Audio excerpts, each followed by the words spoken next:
नमस्ते दोस्तों जो यूएस से दुबई कनाडा से देख रहे हैं, ये वीडियो स्पेशली आपके लिए बनाया गया है। Did you know NRI investment in real estate market crossed over 1.2 lakh crore in 2023 and Pune region attracted 18% of total NRI investment। आज मैं आपके साथ कंप्लीट गाइड डिस्कस करने वाली हूँ in terms of NRI guide for investing in farm house plots near Pune. हम discuss करेंगे इसमें 4 चीजें। पुणे के आसपास ऐसे कौन से लोकेशंस आते हैं जहां पे आपको अप्रिसिएशन स्कोप मिल सकता है। सेकेंडली, एनआरआई का डॉक्यूमेंटेशन प्रोसेस कैसा होता है। थर्ड, लीगल क्या फ्रेमवर्क होता है जिसमें एनआरआई बाय कर सकते हैं। एंड फोर्थ, कैपिटल मार्केट में, रेंटल मार्केट में जाने के लिए आपने क्या क्या स्ट्रैटेजीज लानी चाहिए। तो आज के इस डिटेल वीडियो में हम बात करेंगे। हाय, मेरा नाम रेशमा हजीते है। मैं रियल एस्टेट में सेकंड होम इन्वेस्टमेंट एक्सपर्ट हूँ। पिछले 16 साल में मैंने 1750 से भी अधिक लोगों का लैंड लेने का सपना पूरा किया है। पहले बात करते हैं कि एनआरआई ने पुणे मार्केट क्यों चूज करना चाहिए। इसके टॉप 5 रीजंस क्या है। फर्स्ट एंड फॉरमोस्ट, पुणे ये बहुत स्ट्रैटेजिक लोकेशन होता जा रहा है। फ्रॉम मुंबई इंटरनेशनल एयरपोर्ट वाला एरिया क्लोज बाय आता है। पुणे में भी प्रपोज्ड इंटरनेशनल एयरपोर्ट हो रहा है। एमएसआरडीसी के रिंग रोड का ऑलरेडी काम चल रहा है। और यहाँ पे third option is about Pune metro के काम भी बहुत फास्ट हो रहे हैं। So MSRDC outer ring road, inner ring road plus metro and proposed airport, ये 4 चीजें हैं जिसके वजह से infrastructure projects are taking Pune market to the next level.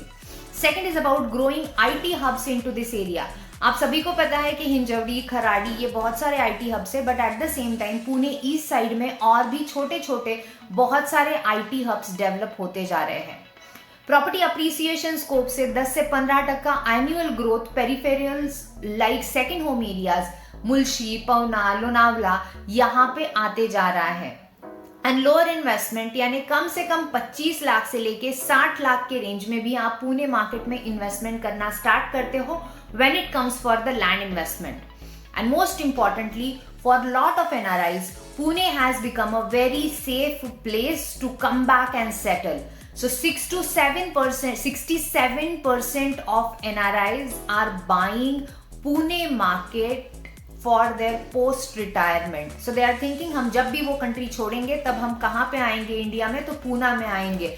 That's where preference come for. And market data की अगर हम बात करें तो पुणे मुंबई एक्सप्रेस पे जो प्रोजेक्ट है, this has increase the land values by 40% in last 2 years. Pune metro expansion is reaching nearby to the town by 2026 and average farmhouse plots जो है यहाँ पे भी around 10,000, 11,000 बड़े जो प्लॉट जो NRIs को चाहिए होते हैं वो अभी मार्केट में आना स्टार्ट हुआ है। Specially talking about NRI hotspot areas, यानी NRI कहाँ पे महाराष्ट्र में प्लॉट प्रेफर कर रहे हैं। One of the area is Lonavala, Pavana, Mulshi, Karjat, Kamshet, ये सारे एरियाज आते हैं। प्लस जिनको एकर्स में बहुत बड़ी जमीन लेने हैं, ये माइट बी वेल्ले एरिया भी प्रेफर करते हैं। और कुछ एनआरआईज जो ऑलरेडी जिनके रेसिडेंसेस खराड़ी, अमेनोरा वो साइड में है या मगरपट्टा साइड में है, वो प्रेफर करते हैं more of a Pune east side, जहां से वो घर से निकल के 1-8 घंटे में अपने फार्म पे पहुंच सके। Now coming to the second most important part, legal framework NRI के लिए क्या होता है। What NRI can buy. NRI can legally buy non-agriculture plot. Non-agriculture plot जैसे आप फ्लैट खरीदते हो, कमर्शियल खरीदते हो, उसी तरह से आप डायरेक्टली NA प्लॉट भी खरीद सकते हो। What you cannot directly buy, that is the second part. You cannot directly buy a agriculture land on your name. आप खुद से खेती की जमीन आपके नाम पे नहीं ले सकते हैं। तो ऑप्शन क्या होते हैं लेने के। आपके मम्मी पापा के नाम से लेके आप उसको लॉन्ग रन में इनहेरिट कर सकते हो, या फिर सेकंड ऑप्शन, अगर आप मैरिड हो तो आपकी स्पाउस अगर इंडिया में है तो उनके नाम से आप लैंड ले सकते हो, या फिर थर्ड ऑप्शन, आप आपके कोई भी रिलेटिव या क्लोज रिलेटिव के नाम पे जमीन ले सकते हो। बट एज एनआरआई, यानी जब तक आपका स्टेटस एनआरआई रहेगा तब तक आप ओनली इंडिया में इनहेरिट कर सकते हो वो जमीन, यानी उनके जाने के बाद उनके विल के हिसाब से आपको वो जमीन ट्रांसफर मिलेगी। बट अगर आप इंडिया में परमानेंटली स्विच होते हो, आपका एनआरआई स्टेटस चला जाता है, तो वो आपको ये जमीन गिफ्ट डीड करके दे सकते हैं। यानी आपके पेरेंट्स, अगर आप परमानेंटली इंडिया में आते हो तो आपको गिफ्ट डीड करके वो जमीन आपके नाम पे ट्रांसफर हो सकती है, या फिर आपके अगर भाई बहन किसी क्लोज ने लेके रखा हुआ है तो वो भी कंसिडर कर सकते हैं कि उनका भी पार्ट आ जाता है, गिफ्ट डीड वो आपको दे सकते हैं। रिक्वायर्ड डॉक्यूमेंटेशन क्या क्या लगता है एनआरआईज के लिए? आपको पैन कार्ड, आधार कार्ड, ये बेसिक 2 चीजें इंपॉर्टेंटली लगती है रजिस्ट्रेशन कंप्लीट करने के लिए। ना फेमा कंप्लायंसेस क्या होते हैं? No RBI permission needed for residential properties under 5 crore. Repatriation is allowed, full sale deed process के प्रोसीड होता है, +2 प्रॉपर्टी का लाइफ टाइम लिमिट आपको मिलता है। And report, you have to report the property acquisition to RBI within 90 days. So these are the basics about legal framework। कौन ले सकता है, कब ले सकता है, कौन से सिचुएशन में ले सकता है, कौन नहीं ले सकता है। एग्रीकल्चर प्लॉट्स, ये फार्म हाउसेस के लिए जो लिए जाते हैं, मेजॉरिटी ऑफ द एनआरआईज ये बाय करते हैं अपने मम्मी पापा के नाम से या फिर आपके क्लोज रिलेटिव के नाम से, and that's how it works. Now let's discuss the third point which is remote documentation. क्योंकि आप इंडिया में नहीं हो तो आपने क्या क्या प्रोसेसेस फॉलो करनी चाहिए, तो हम स्टेप बाय स्टेप बात करते हैं। इसमें मैं 5 स्टेप्स बताऊंगी आपको रिमोट डॉक्यूमेंटेशन का। फर्स्ट एंड फॉरमोस्ट आता है इनिशियल रिसर्च। आपने प्रॉपर्टी पहले ढूंढनी है, वीडियो कॉल कर लो, वीडियो सर्च कर लो, व्हाट्सएप या जूम कॉल कर लो, वेरीफाई कर लो जो भी डेवलपर से ले रहे हैं, उनके साइट विजिट आपके जो भी यहाँ पे लोकल गार्डियन है उनके थ्रू करवा लो। अगर उनको भी साइट अच्छी लगती है तो obviously check the property document, basic जो चीज़ें होती है वो उनके पास इन प्लेस है क्या, चेक करो। And as NRI I always prefer कि आप गेटेड कम्युनिटी प्रोजेक्ट में विद द गुड डेवलपर के साथ जाओ, क्योंकि आपको पोजीशन मिलना, बहुत बार आप यहाँ पे अवेलेबल नहीं होते हो, दो आपके मम्मी पापा सारी चीज़ें कोऑर्डिनेट करते हैं, बट फिर भी उनको भी वो सारा सपोर्ट देने के लिए रिमोटली आपको ज़्यादा हैसल ना हो, ये पॉइंट से। सेकेंड पार्ट आता है legal verification. I always advise एक एडवोकेट लगा लो, एडवोकेट की सुनो। एडवोकेट की फी अराउंड 15 to 30,000 के रेंज में जाती है, डिपेंड ऑन कितना कॉम्प्लिकेटेड लैंड पार्सल है। प्रॉपर्टी का वो सर्च रिपोर्ट निकालेंगे, इनकम्बरेंसेस निकालेंगे, उसके ऊपर लोन है क्या कुछ निकालेंगे, एंड ऑल डॉक्यूमेंट्स, इवन आपका जो सेल डीड होता है, अब जो भी डॉक्यूमेंट डेवलपर के साथ साइन करने वाले हैं, ये सारी चीजें आप वेरीफाई करवा के ले लो वो लॉयर के पास देके। थर्ड है power of attorney, which is अगर आप इंडिया में नहीं आ रहे तो आपको पावर ऑफ अटर्नी किसी को देनी पड़ेगी जो आपके बिहाफ पे एग्जीक्यूट करेंगे। डिपेंड ऑन आप कौन से कंट्री में हो, उसकी एम्बेसी से जाके आपको वो सारी साइनिंग लेके इंडिया में भेजना पड़ता है, इंडिया में लोकलाइजेशन करना पड़ता है, एंड देन रफली डिपेंड ऑन हर तहसील का एक रूल होता है, उस हिसाब से उतना टाइमलाइन जाने के बाद आप फिर सेल डीड एग्जीक्यूट कर सकते हो। फोर्थ स्टेप है एक्चुअल में आपका पेमेंट एंड रजिस्ट्रेशन। जब आपका फाइनल सेल डीड होने वाला है उससे पहले आपका पेमेंट कंप्लीट कीजिए। बहुत ज़्यादा आप डाउन पेमेंट अमाउंट पहले दे के ना रखिए अगर सेल डीड को बहुत ज़्यादा टाइम डिले हो रहा है तो, क्योंकि डॉक्यूमेंटेशन हो रहा है तो ही आपके पास लीगल प्रूफ आ जाता है। And fifth and most important thing which is post purchase. Post purchase के बाद में आपकी प्रॉपर्टी कौन मेंटेन करने वाला है, वहाँ पे गार्डनर है क्या, कुक है क्या, क्लीनिंग स्टाफ है क्या, अगर आप रेंटल पे दे रहे हो तो आपने प्रॉपर्टी मैनेजमेंट कंपनी वहाँ पे लगा के रखी है क्या, if it's a gated society तो सोसाइटी के अंडर मेंटेनेंस कितना है, what all facilities will be provided, ये पोस्ट परचेज के बाद की चीज़ें आपने मॉनिटर करना इंपॉर्टेंट है।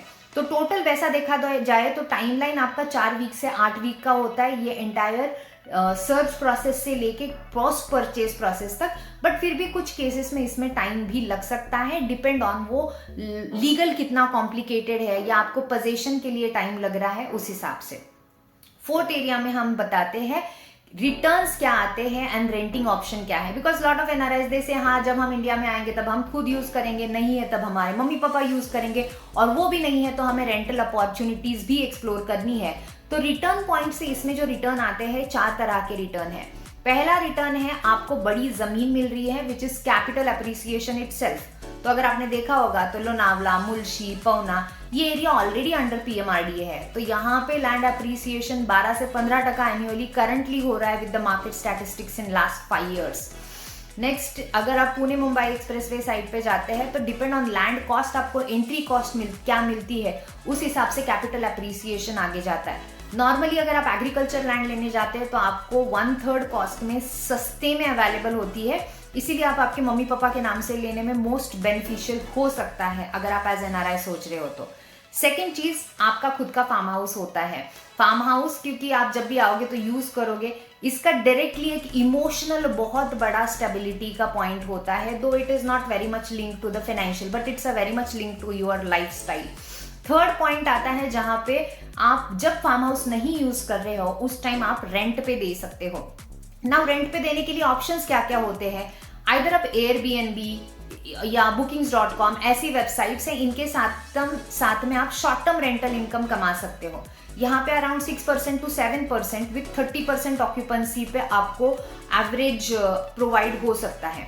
अगर आप पुणे वेस्ट में देख रहे हो, मुल्शी, लोनावला, पौना, सो अराउंड आपकी लैंड इन्वेस्टमेंट 50 to 60 लाख, उसके ऊपर कंस्ट्रक्शन कॉस्ट अराउंड पकड़ लो आप एवरेज कंस्ट्रक्शन कर रहे हो तो 40 लाख के आसपास, तो अराउंड 1.5 करोड़ का अगर आपका बजट है तो उसके ऊपर मैं कैलकुलेट कर रही हूँ अराउंड 6 to 7,000 पर नाइट स्टे के हिसाब से आपको रेंटल मिलेगा। तो आप चेक कर सकते हो ये पोर्टल के साथ में कितना ऑक्यूपेंसी है और आपको उनके साथ कौन से मॉडल में जाना है। तो एक तो आप शॉर्ट टर्म रेंटल के लिए जा सकते हो। सेकंड ऑप्शन होता है long term rental. Long term rental यानी आपको स्टडी रेंटल चाहिए तो आप कुछ कॉर्पोरेट्स के लिए भी दे सकते हो, जहां पे कॉर्पोरेट डायरेक्टली आपका फार्म हाउस ले लेती है and they pay you a lump sum amount, specially with MNCs, IT companies. अगर आपका मुल्शी वो साइड में अगर प्लॉट्स है, बोरवेल्ले साइड में है, तो ऑब्वियसली यहाँ पे आप हिंजौरी वगैरह ये एरिया में जो आईटी कंपनीज है इनके साथ में डायरेक्टली कॉर्पोरेट टाई अप कर सकते हो। एंड थर्ड ऑप्शन आता है events, films and plus photoshoot, इसके लिए भी आपका फार्म हाउस आप रेंटिंग पे दे सकते हो। So the best tip for all of you is higher a right CA, higher a right lawyer and if possible get the plot in the gated community जहां पे कंस्ट्रक्शन मैंडेटरी है farm house का, क्योंकि तभी आपका farm house बनेगा और वो मेंटेन भी होगा। तो एनआरआई फ्रेंड्स, अब इंडिया में प्रॉपर्टी ओनरशिप आपका सपना नहीं है, ये रियलिटी बन सकता है। हमने US, Singapore, Hong Kong, Dubai, Australia, more than 7 countries में हमारे कंपनी के थ्रू लोगों का लैंड लेने का सपना पूरा किया है। हमने ये वीडियो में देखा लीगल कितना इंपॉर्टेंट है, डॉक्यूमेंटेशन क्या क्या करने चाहिए, रिटर्न्स आप कैसे ले सकते हो और पुणे मार्केट कहाँ कहाँ पे जा रहा है। डिस्क्रिप्शन में व्हाट्सएप लिंक दी है, अगर आप कंसल्टेशन चाहते हैं तो डू कनेक्ट विद अस। और हाँ, कमेंट में भेजिए आप कहाँ से ये वीडियो देख रहे हो, कौन से कंट्री से देख रहे हो। I would be happy to help you in terms of fulfilling your dream of owning a piece of land back in India. Thank you so much.